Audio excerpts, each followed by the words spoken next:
pessoal. Estamos esperando os amigos e amigas chegarem aqui na nossa sala da nossa conversa. Daqui a pouco a gente já começa, vou chamar os nossos convidados e a gente começa a nossa conversa, nosso bate-papo.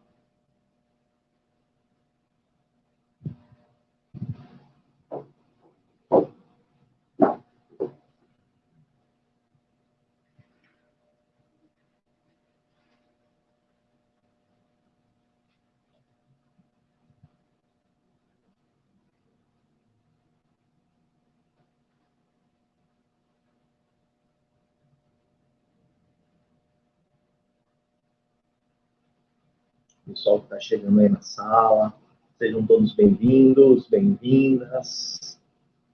Daqui a pouco a gente começa a nossa conversa. O pessoal está chegando, né? Chegando do trabalho, se organizando para estar participando da nossa live sobre economia e sustentabilidade.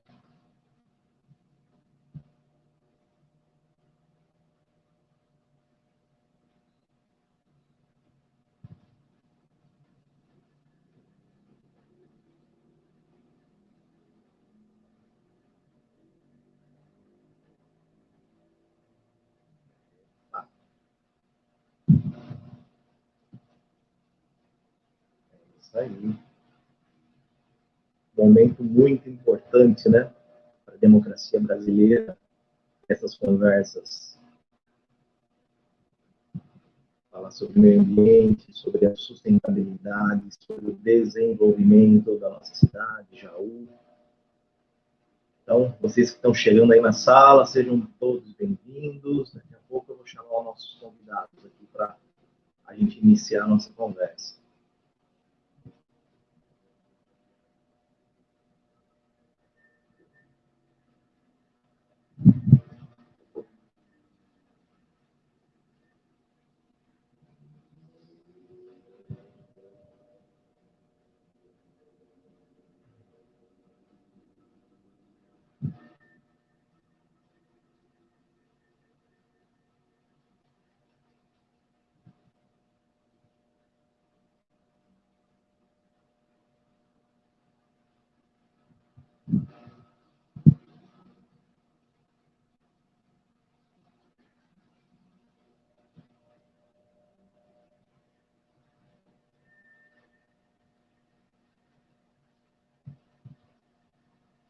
Boa noite, meus amigos, minhas amigas. Sejam todos bem-vindos e bem-vindas aqui na nossa live.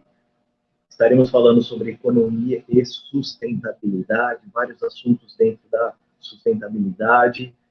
Um momento muito importante para a democracia do Brasil, para a construção de um futuro com mais qualidade de vida para a nossa cidade de Jaú. Então, hoje nessa live, eu trouxe aqui convidando duas pessoas muito importantes para a nossa cidade de Jaú, Josrael Henrique Rezende, professor da FATEC e candidato à prefeitura do Romão. Então, o Josrael vai ser o nosso moderador, ele vai fazer a ponte entre os conceitos. Então, queria chamar o Josrael aqui para a nossa conversa. Jos, seja bem-vindo. Grande prazer você estar conosco aqui, você que é um grande formador de opinião na nossa cidade, você que contribui com as políticas públicas da nossa cidade há tantos anos. Temos tido grandes conquistas, né, sobre o seu comando na nossa cidade, desde a produção de conhecimento até a produção executiva de propostas, né? Então, seja bem-vindo, passo a palavra para você aí, meu amigo.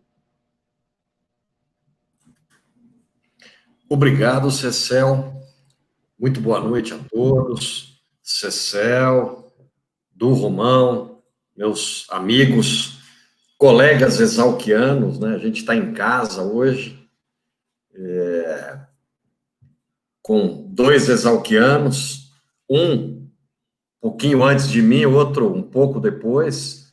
Não fomos contemporâneos na escola, mas tem uma coisa que nos une, isso é muito bacana. É uma honra estar aqui nessa ilustre presença, muito contente de poder mediar esse encontro, né, esse debate.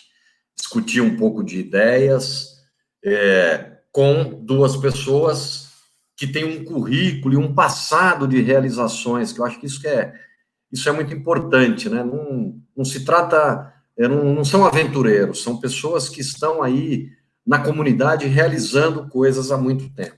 Então, eu gostaria de apresentá-los, né, para todos, antes da gente começar a nossa conversa.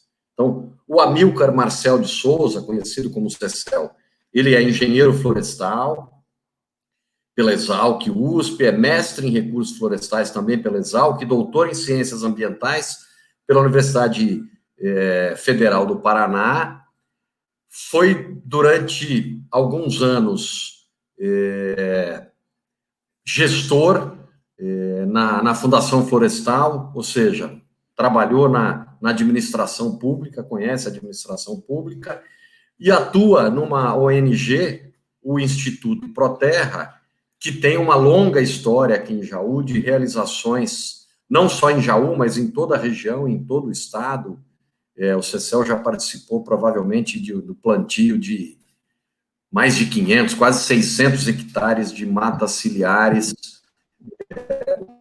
preservação permanente dos nossos rios, né, no entorno de nascentes e diversos projetos de educação ambiental.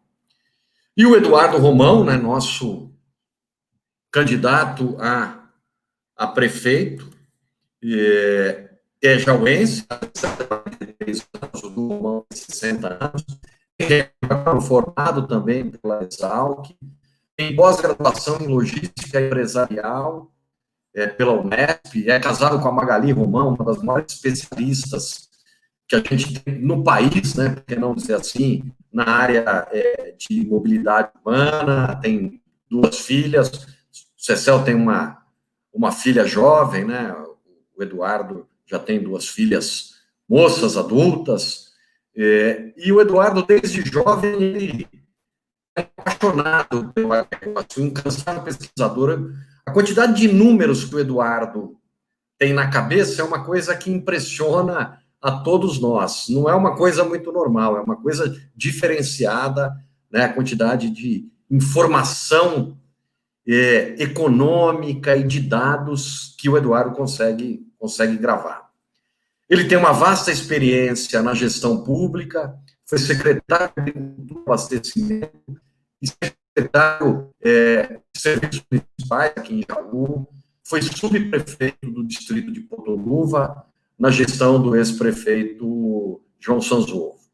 Além disso, né, essa experiência como gestor fez com que essa vocação, podemos dizer, para fazer gestão, fez com que Eduardo, hoje, ele é presidente da Socicana, vice-presidente da Urplana, que reúne todas as associações dos plantadores de cana-de-açúcar desse Brasilzão, e mais, ele é presidente de uma associação mundial dos produtores de beterraba e açúcar de cana. Quer dizer, então, é um gestor que tem uma projeção de âmbito mundial. Então, eu diria que o Eduardo Romão, como um candidato a prefeito, ele preenche todos os requisitos de experiência, de gestão pública, assim como o Cecel, como candidato a vereador. Então, boa noite, Eduardo. O Cecel já me apresentou, agora eu vou passar a palavra para você cumprimentar o público aqui, antes da gente começar, propriamente dito, o debate sobre o tema economia e sustentabilidade. Boa noite a todos, que satisfação, que honra estar com vocês aqui, fazendo esse bate-papo, essa troca de conhecimento que é muito importante. Estou muito lisonjeado de poder estar com vocês aqui e contribuir com esse público, essa cidade, essa região, que estamos inseridos todos, contribuindo sempre para um bem melhor. Vamos lá, manda bala, pessoal. Bom, eu fico muito contente também, né, porque eu vejo aqui o Eduardo ligado ao agronegócio, o Cecel ligado à questão ambiental, mostrando que Jaú está num caminho certo, né, que a história de agricultura versus meio ambiente, agricultura mais meio ambiente, né? E agricultura mais meio ambiente é economia mais sustentabilidade. Então, aproveitando esse tema da economia e sustentabilidade, a gente viveu um ano, está vivendo um ano muito difícil, né? Um ano econômico complicado, por conta da pandemia, do Covid. Então, eu gostaria de começar essa nossa conversa falando sobre os planos. No caso do Eduardo, quais os planos, né, para a economia do nosso município em relação à questão do setor agrícola, do setor industrial e do setor de serviços, né, na sua gestão? E, Cecel, como é que você acha, como vereador, né, em sendo eleito, como é que você acha que a Câmara Municipal pode ajudar nessa recuperação econômica do nosso município e da nossa região? Não esquecendo que Jaú tem um papel importante, né, numa pequena região aqui no centro do estado de São Paulo.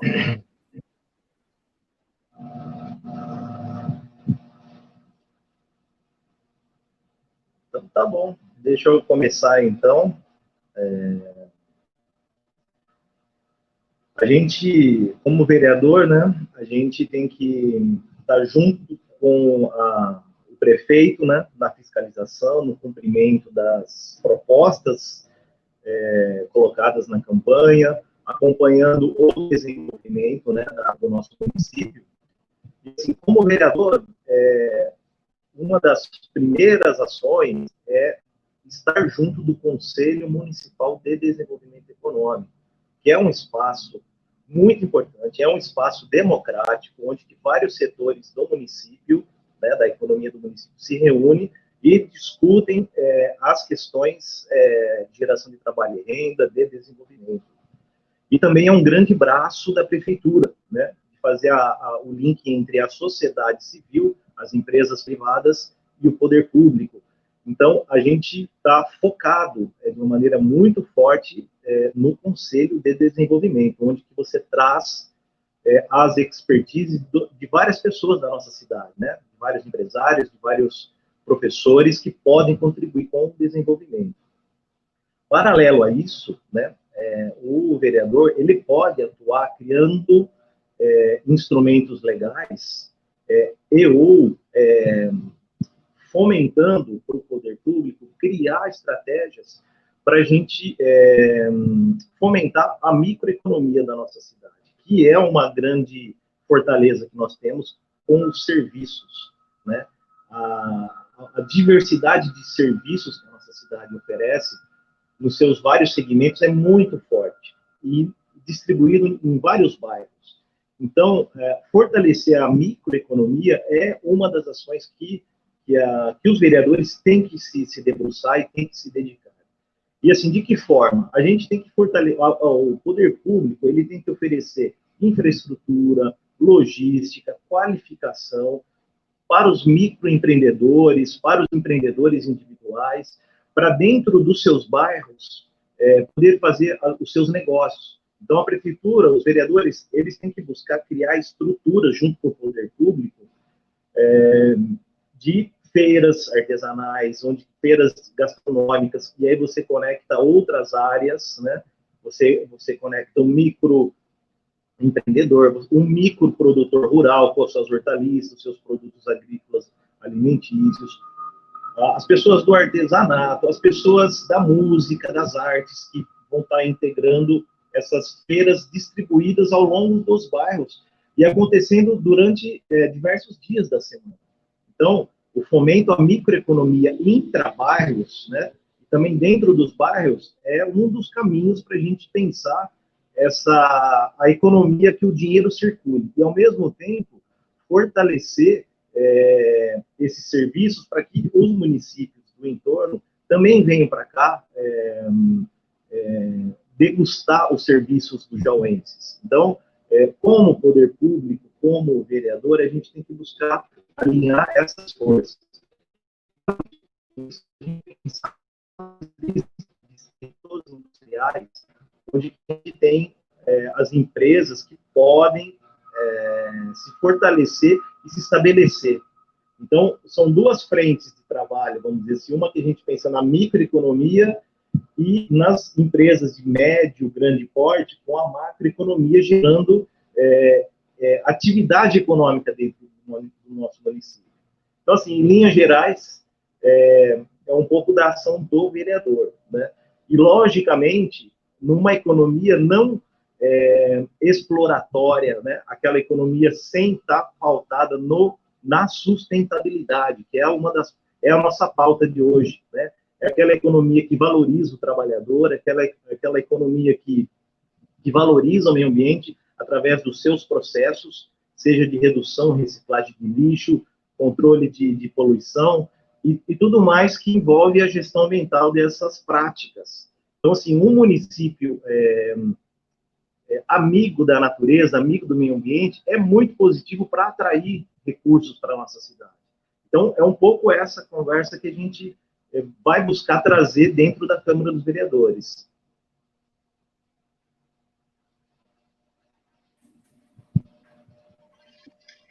Olá, pessoal. Sempre uma satisfação estar poder aqui com vocês todos. E só complementando, dizendo, aproveitando o gancho do Cecel, se Deus quiser estaremos juntos, né, Cecel? Vamos estar enfrentando esse novo governo, esses desafios todos. Mas nós trazemos juntos um plano de governo que foi um planejamento estratégico para esses próximos anos, que nos clareará e mostrará alguns caminhos que é fundamentais para nós estarmos caminhando juntos, traçando e conquistando caminhos.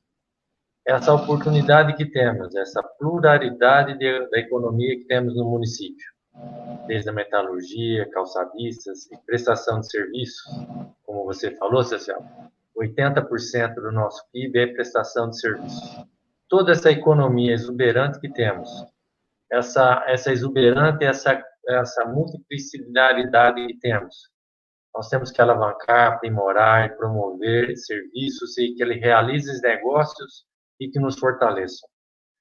Nós temos uma função regional, hoje, uma cidade de 150 mil habitantes, estamos inseridos numa região de 14 municípios, que saltaríamos no todo, em 437 mil habitantes. E essa pluralidade de pessoas vem cá, realizam negócios e promove o nosso município. E essa promoção do nosso município, para trazer riqueza ao nosso cidadão, é fundamental esse processo. Então, essa aplicação para que nós promovemos todos os setores econômicos, inserindo na região, capacitando e promovendo o município, que nós saibamos politicamente ter uma melhor inserção dentro desse Estado, que nos poderá ter uma ligação mais próxima, convênios que vai atender, sim, o nosso cidadão nesses diversos bairros, para que ele continue empregado, gerando emprego e renda e preserve o laço de suas famílias. Pandemia, como o Josi falou, é um fato realmente desafiador. Comércio, bares e restaurantes e os hotéis foram muito impactados. Isso nos trouxe uma somatória de empresas que infelizmente fecharam. E esse desemprego acabou se constituindo em nosso município. Então, nós vamos ter que ter uma dedicação para restabelecer esse chefe de família, restabeleça, que a sua família permaneça com os laços fortalecidos, e para isso, a ligação com o Estado e com a Federação, através de convênios, vai ser fundamental. Tudo isso constitui um arcabouço econômico muito importante. E aproveitando também a lembrança do Cecel, os bairros, se nós pudermos fazer aquele conceito de produção local e consumo local, então aquela economia de bairro, que ela consiga promover dentro da microeconomia, em cada bairro, a promoção do bairro e ele se inserido dentro desse contexto de cidade. Hoje os bairros se sentem desconectados com a cidade. Então essa promoção de consumir local, produzir local, consumir local, essa microeconomia dos bairros, que a gente fortaleça os laços em cada um deles, seria uma estratégia e será uma estratégia fundamental para tudo isso tudo. E o conceito do sustentável. Hoje nós temos o conceito de verde e azul dentro do estado de São Paulo. O município verde e azul sempre participa de uma série de financiamentos e acessos a recursos que fará a diferença para a nossa administração. Então, tudo isso, o conceito de sustentabilidade, trazendo junto não só na agricultura, mas em toda atividade que nós vamos estar prospectando, que nos constitui como município e como região, e nós temos a missão de estar liderando esse processo e promovendo todo esse evento. Vamos firme à frente. Nossa, muito bom ouvir tudo isso. Me lembrei de uma coisa aqui, Eduardo e Cecel. Como vocês sabem, eu estou à frente do Comitê da Bacia Hidrográfica do Tietê-Jacaré, que é um colegiado que reúne 34 municípios da região, entre eles Bauru, Araraquara, São Carlos, Jaú, Lençóis, Barra, e todos os 34 municípios aqui dessa região central do estado de São Paulo, nas bacias do Rio Jacaré-Guaçu, Jacaré-Pepira, Jaú, Rio Bauru, Rio Lençóis, Ribeirão, Pederneiras e etc. 1,5 milhão de habitantes tem essa região. E o comitê, ele faz a gestão das águas, e uma das coisas que ele faz é aplicar um recurso a fundo perdido, que já chegou a 10 milhões de reais por ano, oriundos dos royalties que as hidrelétricas pagam para o Estado, né, pela inundação das áreas, e pela cobrança pelo uso da água, que hoje o Estado de São Paulo tem um mecanismo um princípio do usuário poluidor pagador. E aí, esse é uma coisa interessante, porque eu estou no comitê há 21 anos, e faz 10 anos que a Prefeitura de Jaú não capta recursos. Alguns municípios como Araraquara, como São Carlos, né, eles vão lá buscar 1 milhão, 1,5 milhão, às vezes 2 milhões de reais por ano a fundo perdido para investir em recursos hídricos, investir em saneamento, investir em restauração de mata ciliar, investir em melhora do sistema de drenagem urbana. Num momento como esse, como é que vocês veem essa questão? Quer dizer, como é que vai ser a postura, Eduardo, da Prefeitura Municipal em relação a essa posição nesses colegiados e mesmo nessa liderança municipal, entre os municípios regionais? Muito boa colocação, obrigado pela oportunidade, Josi. Essa, não só do FEHIDRO, mas toda a conjuntura de oportunidades que o Estado e a Federação nos propõem. A nossa equipe, e a ligação entre os entes, para que nós tragamos a possibilidade de trazer esses recursos que serão fundamentais na nossa economia.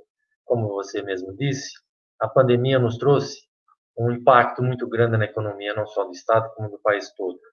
Nem bem superamos as crises de 14 e 16, estamos aqui em plena pandemia e fazendo todas essas cicatrizes em toda a nossa sociedade. Então, as verbas extra-orçamentárias serão fundamentais.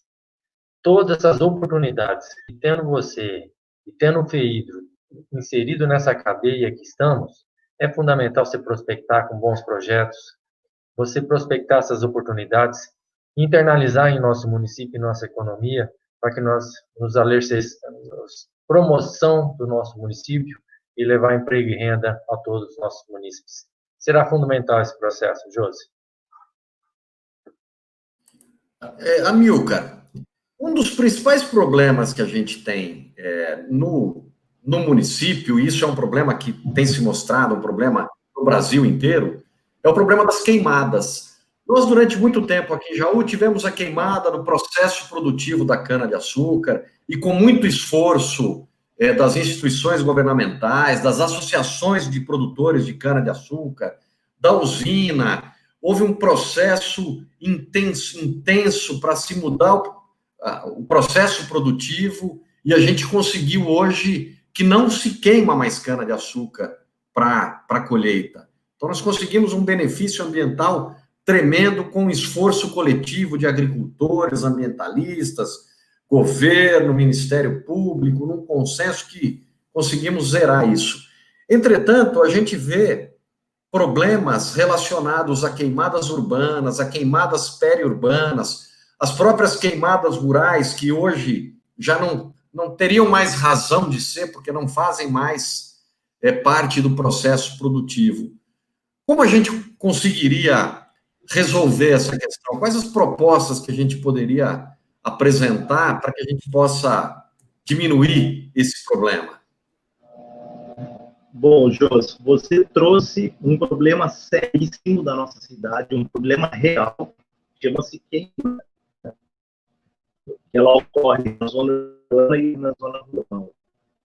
E é mais do que um problema ambiental, é um problema de saúde pública, né? Onde que as pessoas que têm problemas respiratórios sofrem mais, as pessoas que vão fazer sua caminhada, sua corrida no final da tarde também são muito prejudicados. Então, a gente tem uma redução da qualidade de vida por conta das grandes queimadas que nós estamos tendo no nosso município. Eu vejo, assim, em 3 frentes de trabalho, e aí, dentro da Câmara dos Vereadores, é uma das minhas bandeiras, vamos dizer assim, porque eu me incomodo muito com a questão da queimada. Então, são 3 frentes. Primeiro, a gente fazer uma revisão dos instrumentos legais que já existem, né, das leis locais que existem, e avaliar, ver se a gente precisa avançar em ser mais rigorosos em alguns pontos. Então, esse é o primeiro trabalho, e isso, logicamente, não fazendo de cima para baixo, através chamando os profissionais e a população através de consultas públicas e a gente trazer o debate a público, dentro de um processo democrático. E assim a gente avançar nessa questão de revisar os instrumentos vigentes. Então, esse é um ponto. O outro ponto, a gente tem que criar na nossa cidade uma brigada de incêndio integrada entre o poder público, as associações rurais, as empresas que têm seu caminhão-pipa, que podem participar desse processo, e a gente tem que fazer numa atividade integrada, num plano de prevenção e combate aos incêndios.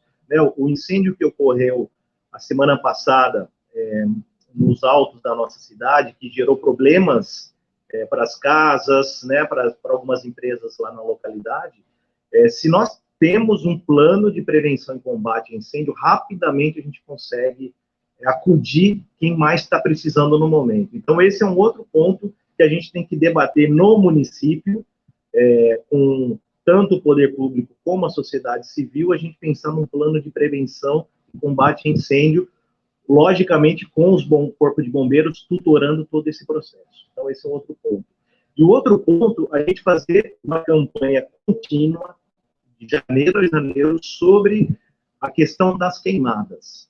Uma grande campanha de educação ambiental, a Fogo Zero em Jaú. Eu acho que nós temos que lançar uma meta para a nossa cidade, um grande movimento de, a partir de 2021, Fogo Zero na nossa cidade. Então, eu vejo essas 3 frentes de atuação a curto prazo dentro do nosso município. Eduardo, comentar alguma coisa? Sim, com certeza. Cecel, foi muito oportuno essa consideração, Cecel. E nós podemos também contribuir com um plano de ação. Como nós, agricultores, nós já estamos inseridos nesse processo. Desde 2013 foi proibido a queima, o processo de queima, e nós inserimos em todas as operações de contenção do Estado, né? São operações de Estado, Operação Corta-Fogo, e a inserção em operações de coordenação local, que é o RINEM, Bauru, 34 municípios, 1,5 milhão de pessoas, e tem uma operação coordenada para plano de ação de ajuda mútua, né? São os PANs. E o PAN vem muito inserido na ação do esforço civil para que esse processo seja linkado e conectado com os municípios. Esse esforço com certeza está conectado com toda a nossa sociedade, com todas as empresas, para que nós possamos prevenir que esses eventos com essa magnitude não ocorram. Nós temos que lembrar também que, tanto na área agrícola, que hoje a palhada, que era um objeto de subproduto, hoje é muito importante para a produção e geração de energia. O que nós geramos e produzimos de energia elétrica com a queima da palha e do bagaço é uma geração de energia fantástica que nos deixa numa posição de resiliência. Hoje a nossa região tem uma produção superavitária em energia. E essa energia é fundamental, não só como geração de receita para a nossa região, mas também como nos permitiria sempre estar fortalecido perante a posição de uma pandemia, onde um município que é resiliente, você gera sua própria energia, um município que é resiliente, que gera seu próprio alimento, eu acho que é fundamental essa contextualização. Agora, o momento extremo de seca que passamos, mais de 180 dias sem chuva, isso realmente põe um grupo de incerteza e probabilidade que nos colocou a risco dessas operações todas, embora todo esse arcabouço de somatória de esforço para fazer essa contenção.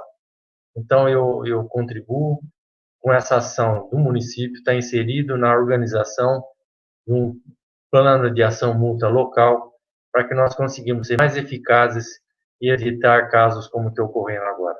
Eu acho que você está coberto de razão e você tem meu total apoio nesse contexto. Muito bom, eu acho que essa é uma questão, né? Vocês tocaram num ponto importante da educação ambiental. Infelizmente, muito desses incêndios e dessas queimadas são por negligência, né? Por pessoas inadvertidamente descartam suas bitucas acesas, ou até mesmo um costume ainda da população de queimar os seus resíduos, etc. Então, acho que a questão da educação ambiental ela é fundamental entre tudo que foi colocado aqui. Eu gostaria de ouvir de vocês também, uma das coisas que virou na pandemia é a prática do ciclismo. O ciclismo foi uma válvula de escape para muitas pessoas, né, nessa pandemia. O mercado de bicicletas foi um que não sentiu a pandemia, certamente. E as pessoas começaram a gostar muito, porque é uma atividade que você faz ao ar livre, é uma atividade que não gera aglomeração, as pessoas saem. Então, o número de ciclistas aumentou consideravelmente nesse período de pandemia, nesse período de isolamento. Então, eu queria saber de vocês, há um pensamento em trazer a bicicleta para, não só para o lazer, mas como um veículo de transporte urbano? Quais são as propostas, né, para essa questão do transporte urbano, a bicicleta, as ciclovias? Isso está inserido nesse contexto?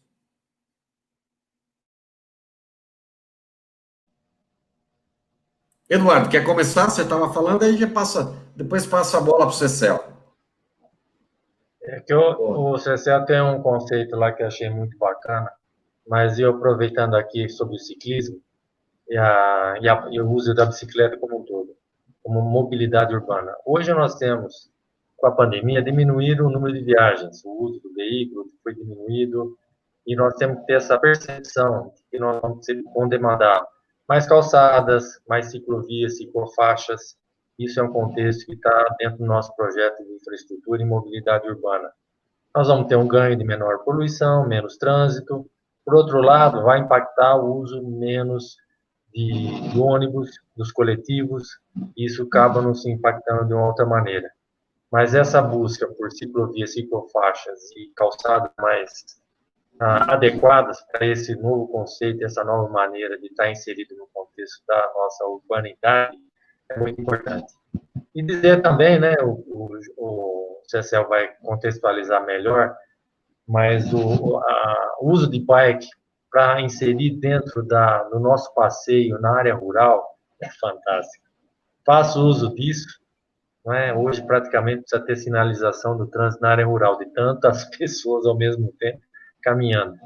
Então, essa nossa divisa, com Itapuí, Bariri, a Ibocaina, é um uso intenso dessa bike, e tem todo aquele espaço bucólico que a nossa área rural nos construiu ao longo do tempo. Isso é muito legal.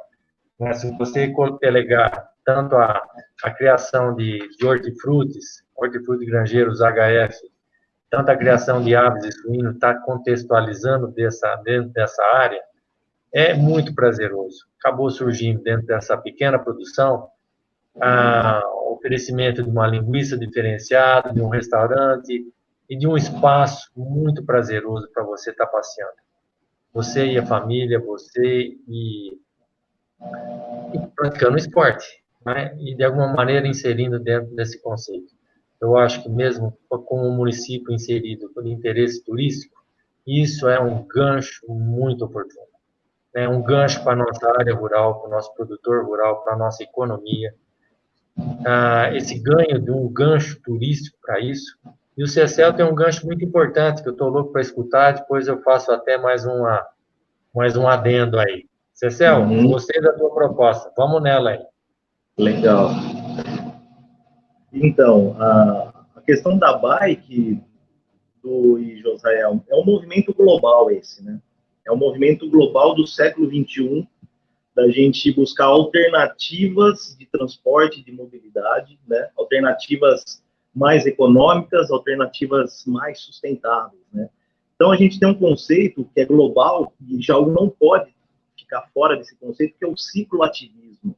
O cicloativismo, ele busca trazer, inserir a bicicleta dentro da mobilidade urbana de diferentes formas, né? Desde organizar essa mobilidade para transporte, para as pessoas irem ao trabalho de bicicleta, só que as pessoas perguntam, mas Jaú tem muita subida, muita descida, mas a gente consegue fazer pequenos circuitos que é bem possível, seja nos altos da cidade, ou seja no Vale do Rio Jaú, a gente conseguir, as pessoas que estão no Jorge Atala, que estão no Jardim das Paineiras, irem até o centro ou irem até o São José de bicicleta de uma maneira bem tranquila e rápida. Por exemplo, o cicloativismo, ele busca a gente trabalhar a questão dos cruzamentos, né, melhorar a segurança, que aí não só do ciclista, mas também do pedestre e do motorista. Então, ele busca integrar também o pedestre com o ciclismo. E também tem aquele movimento do esporte, do lazer, que é muito importante. A cidade tem que oferecer condições de segurança para o pai, para a mãe sair de bicicleta com seus filhos de final de semana e poderem andar com segurança pelas ruas da nossa cidade. Então, a gente tem duas frentes aí, né? A gente tem a frente econômica, né, de fazer as pessoas se deslocarem na cidade para o trabalho, e tem a questão do esporte e do lazer. E o do Romão trouxe um assunto importantíssimo, que é a bike urbana e a bike rural, né? A bike rural é uma realidade já na nossa cidade, e o poder público, né, o poder executivo e o legislativo pode oferecer infraestrutura e logística para fomentar esse movimento na zona rural. Inclusive, esse movimento na zona rural desses usuários, e na grande maioria são bons usuários, são usuários que querem a contemplação, querem a paisagem rural, querem ter momentos únicos, experiências únicas, estão buscando uma qualidade de vida. Então, o poder público, ele tem que oferecer algumas pequenas infraestruturas. Por exemplo, uma das propostas que eu vou levar para a Câmara dos Vereadores, que eu já desenvolvo de uma maneira de formiguinha ainda, vamos dizer assim, eu tenho plantado árvores ao longo das estradas municipais rurais. Tenho plantado árvores no entroncamento de carreadores. Eu planto pau-d'alho, planto angico, paineira, essas árvores que crescem, são rústicas e crescem rápido. Então, com a perspectiva da gente ter essa paisagem bucólica que o Romão comentou, e seja muito agradável para o ciclista que está no campo, está na zona rural. Então, a gente, a Jaú Marambaia, toda arborizada, nos barrancos, ao longo da estrada rural, é muito agradável. Se a gente tem um passeio Jaú, aqui no sentido Dois Córregos, que a gente vai até o Banharão, por exemplo, que é o outro lado da cidade, também é um local muito bonito, e a gente, como vereador, como poder público, a gente tem que incentivar. Então, está na nossa pauta trabalhar a questão do cicloativismo para o desenvolvimento econômico da nossa cidade e também da sustentabilidade. Até aproveitando o gancho que estavam falando, esse pessoal do cicloativismo, nós conversamos, né, Cecil? É muito oportuno que ele também vai ser um vigilante. Essas pessoas, com certeza, vão estar monitorando a nossa área rural e nos dá um pouco mais de segurança a quem lá vive. São 3.127 pessoas morando em 8 regiões distintas no nosso município. E essa região divisa nossa com Itapuí, Bariri e Bocaina são as regiões mais populosas em questão da área rural. Ela nos traz toda essa área bucólica e atrativo para esse caminhamento, esse passeio, mas ao mesmo tempo aí seria uma somatória, né? Um ganha-ganha, que todo esse usuário, que é muito consciencioso, tenho certeza que será um fiscal nosso do dia a dia para a iminência de um fogo aleatório, um fogo criminoso, vai ajudar no combate e no alerta mais próximo, quem está passando, não está passando, no fim, vai enriquecer muito, vai ser ótimo. E esse arborização de pontos estratégicos, que no conflito com a produção rural, e sim traz mais conforto térmico para quem está fazendo esse usuário, fazendo essa utilização como turismo, esse passeio, né?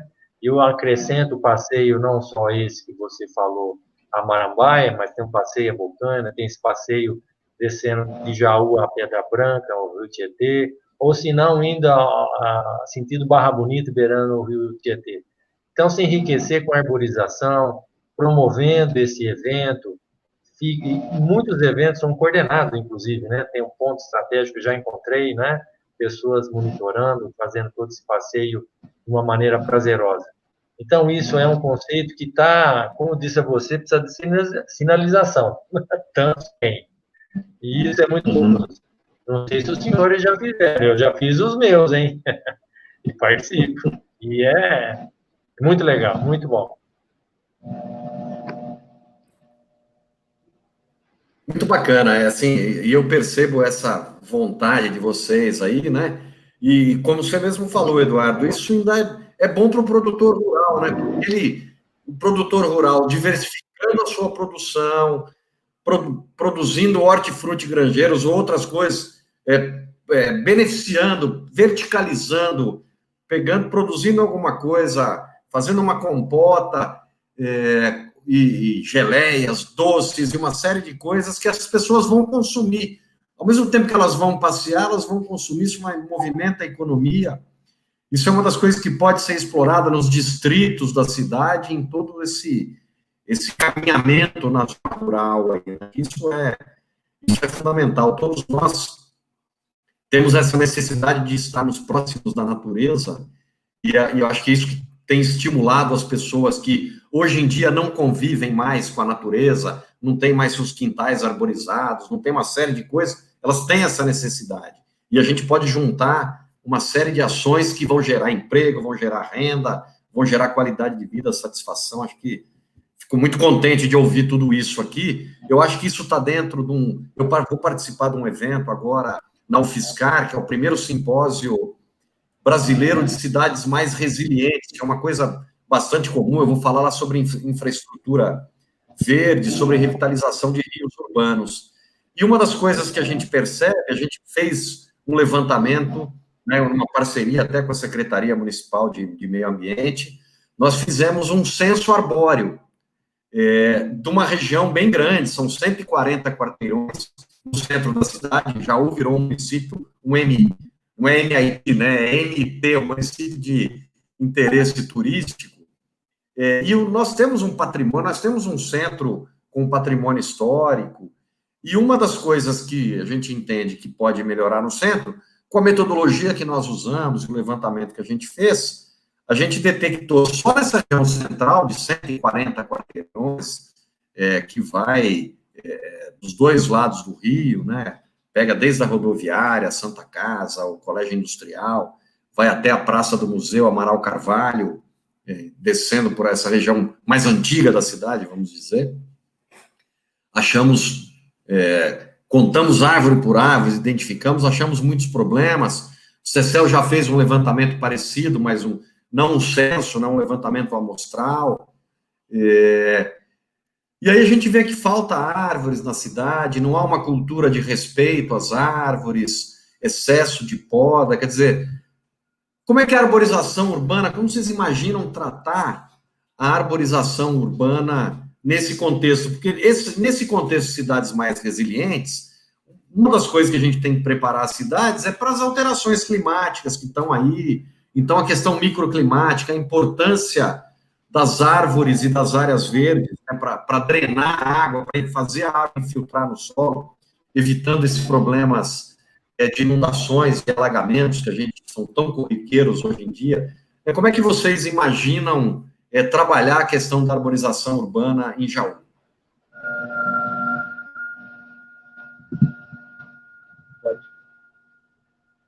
Vamos lá. Bom, a questão da arborização urbana, eu já trabalho muitos anos com isso, né? Comecei primeiro inventário que eu fiz em Jaú foi em 2003, com uma metodologia diferente do que você fez, José, mas a gente, nas nossas conversas técnicas, a gente chega a números próximos, né? Da demanda, da quantidade de árvores que a gente precisa plantar em Jaú. Eu vejo a questão da arborização urbana como uma questão de saúde pública, porque o benefício que uma árvore traz para nós, aqui na cidade, são muito grandes. Benefícios de conforto térmico. Cada árvore tem a capacidade de evapotranspirar, que seria... elas são verdadeiras umidificadoras, que, dependendo da espécie, do porte, varia de 20 a 100 litros de água cada árvore por dia, né, dependendo da espécie. Então, quanto mais árvores nessa região seca nossa, elas possibilitam maior umidade, elas sequestram poluentes dos automóveis através dos seus troncos e folhas, elas amenizam o barulho da poluição sonora da cidade, ou seja, tem um vínculo direto com a saúde pública. Então, a questão da arborização urbana, ela é uma questão prioritária para o município assumir em várias frentes. Como do legislativo, qual que é a primeira pauta que a gente trabalha nisso? É fazer a política municipal de arborização urbana, que foi amplamente debatida no Conselho Municipal de Meio Ambiente, o CONDEMA, e a gente botar essa política para a gente funcionar, essa política aqui no município.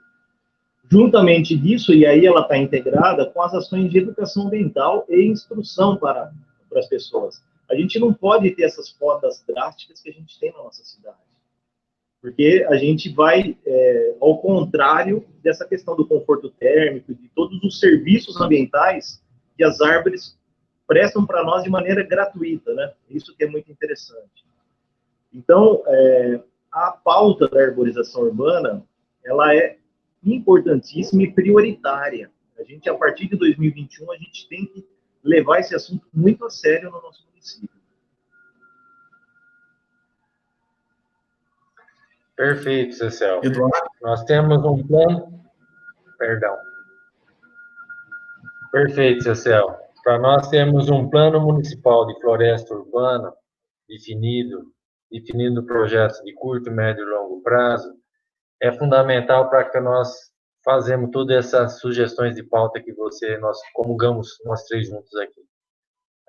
E nisso é muito importante a capacitação dos agentes, gestão profissional, isso tudo vai revitalizar todo o nosso centro. E isso, dentro do município de interesse público, é fundamental para avançarmos nesse quesito.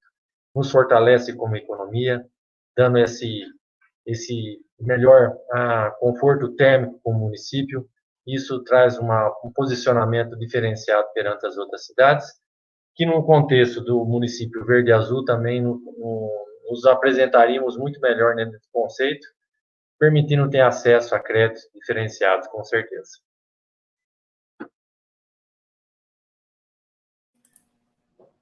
Eduardo, você tocou já a segunda ou terceira vez que você fala do município Verde Azul, isso deixa a gente muito contente, porque no ano passado até a prefeitura voltou a trabalhar, né, para o município Verde Azul, mas nós tivemos aí 7 anos que o programa Município Verde Azul ele foi esquecido.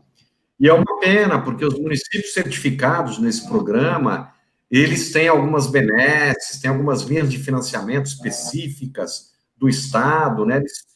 Tem muita coisa positiva que vem. E gosto muito quando você toca nesse assunto, porque eu acho que esse é um tema importante, né, e primordial. E aí, e como estamos falando de sustentabilidade, é que existem N temas, eu sei que você está se preparando, acho que o CECEL também, mas principalmente você, com os temas relacionados à saúde, à educação, à geração de emprego, ao parque industrial, à atração de empresas, né? É que não dá para a gente abordar, a gente está tentando focar um pouco mais essa questão da sustentabilidade, das questões ambientais. Então, já que este é o nosso foco de hoje, obviamente, um dos problemas da humanidade é a questão dos resíduos sólidos. Os resíduos sólidos, a gente tem os resíduos dos serviços de saúde, os resíduos da construção civil, os resíduos domiciliares. Em outro estudo da FATEC, uma professora da FATEC fez um estudo e identificou na cidade cerca de 150 pontos de descarte inadequado de resíduo. Nós ainda temos parte da população que atira lixo pela janela do automóvel, que atira lixo no chão. Os programas de coleta seletiva muitas vezes não funcionam porque a população acaba não aderindo, não participando. Nós temos uma economia informal dos catadores, quer dizer, hoje em dia, isso faz parte, toda essa logística reversa. Quais são os planos, Eduardo, para essa questão do gerenciamento de resíduos, né, da gestão dos resíduos de forma geral da nossa cidade?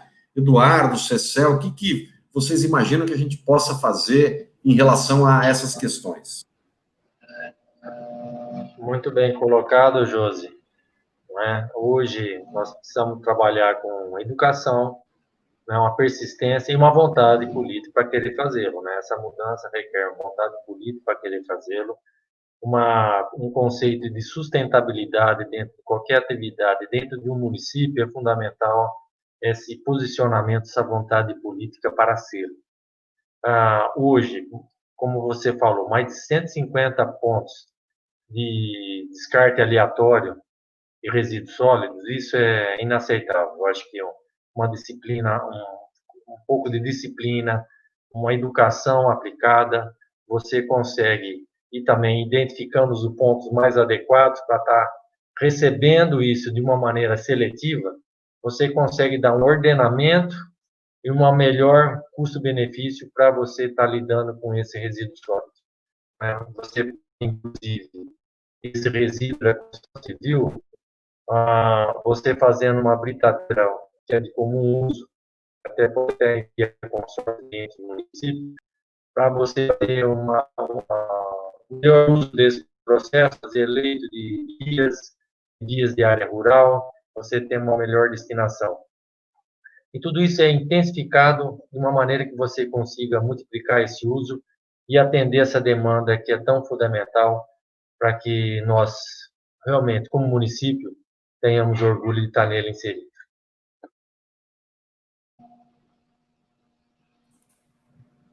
CECEL?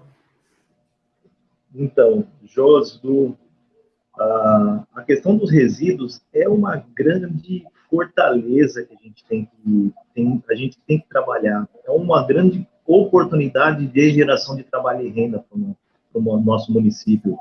Né? A quantidade, né? Uma cidade de 150 mil habitantes, a quantidade de resíduos recicláveis que gera é enorme. Isso é econômico, né? Isso gera trabalho e renda. O poder público, através do poder executivo e também do legislativo, tem que assumir essa frente de trabalho no município e fortalecer as associações e as cooperativas, né? Capacitar esses coletores, oferecer melhor infraestrutura, receber esses materiais, população, ela tem que se sentir,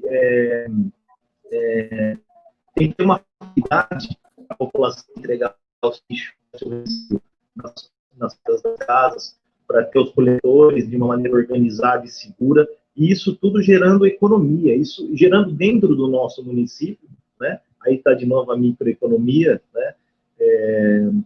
Uma força de trabalho que a gente precisa muito grande para a gente dar conta de todos esses resíduos. Então, o poder público tem que ter um esforço no executivo e no legislativo para atuar nessa cadeia do resíduo de Jaú, né? Desde resolver esses problemas de descartes e também oferecer infraestrutura e logística para essa cadeia que vai desde do morador que gera esse resíduo ao coletor e o destino, né? A geração até o produto ser realmente reciclado. Então, acho que o poder público ele tem que atuar nesse meio, né? Tem que fomentar essa cadeia.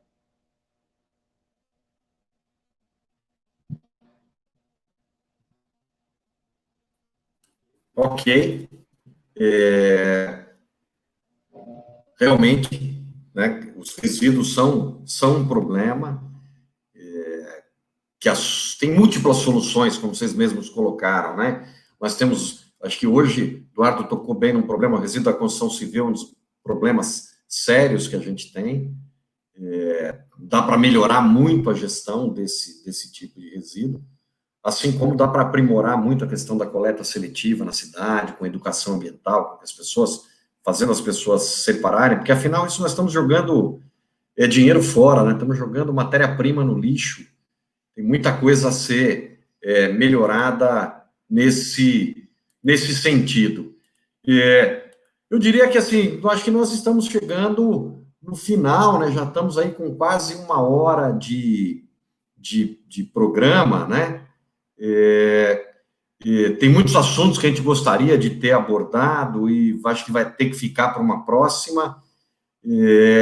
Então, acho que nesse momento eu gostaria de ouvir as considerações finais do Cecel, depois do Eduardo, né, para a gente encerrar aqui esse rico debate que acho que esclareceu muita gente sobre tudo aquilo que a gente imagina que possa ser realizado numa gestão municipal moderna, atuante, que pense em sustentabilidade, que pense em tornar as cidades mais resilientes, que pense em casar a agricultura mais meio ambiente, que faça uma integração de todos os setores, da zona urbana, da zona rural, e com o comércio, a indústria, transformando Jaú, realmente investindo no potencial turístico, respeitando o patrimônio histórico. Acho que tudo isso que a gente ouviu aqui nos enche de esperança para um ano de 2021 muito melhor, né?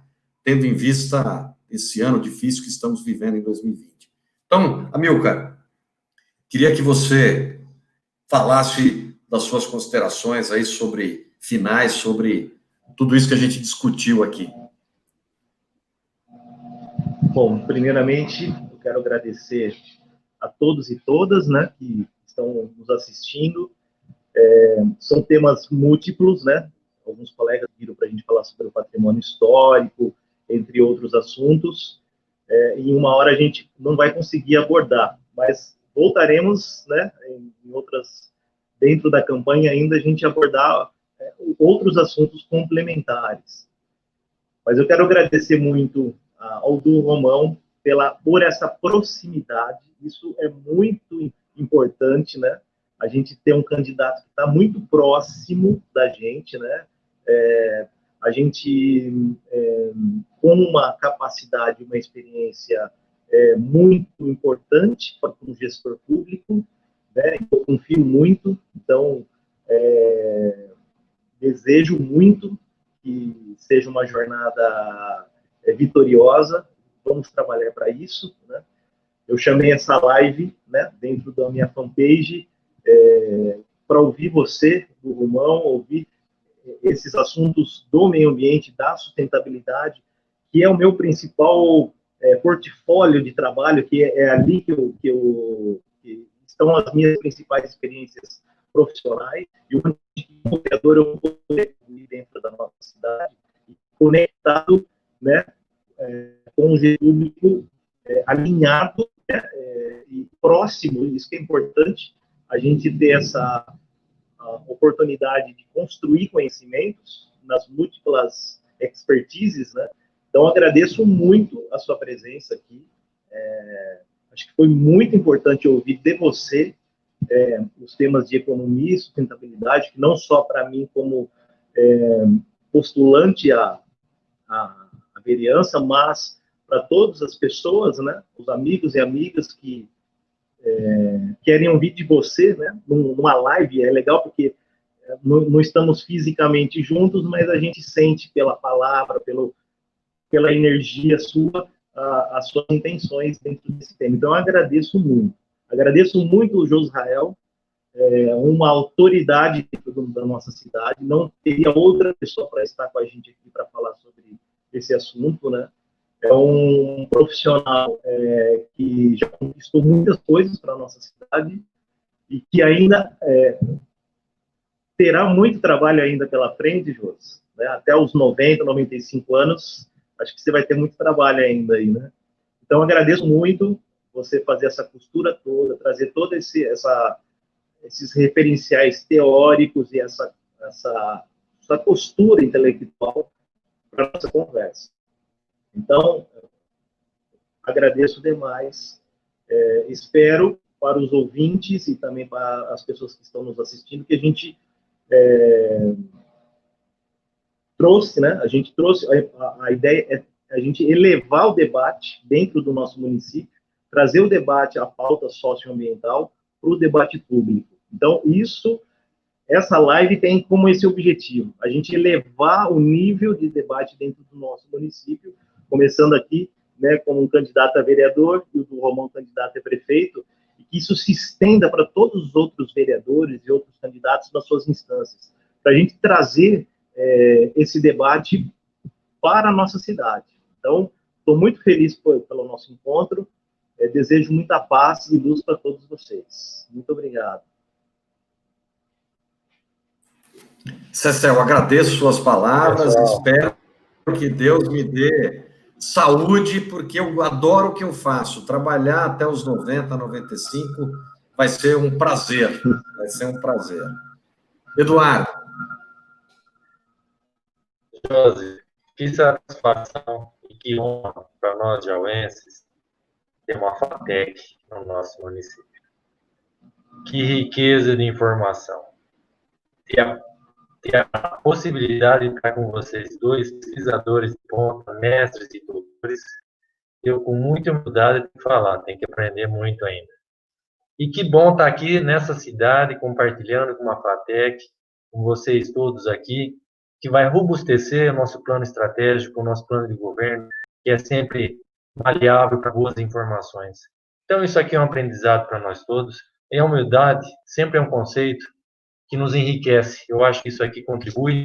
E com vocês, liderando esse processo, conhecedores desse processo, quer dizer, compartilhando as iniciativas, as boas iniciativas, nós vamos deixar o nosso município muito melhor para vocês, jauenses. Agradeço de coração, muito obrigado pela oportunidade a vocês dois aí. Grande abraço, saudações exalquianas.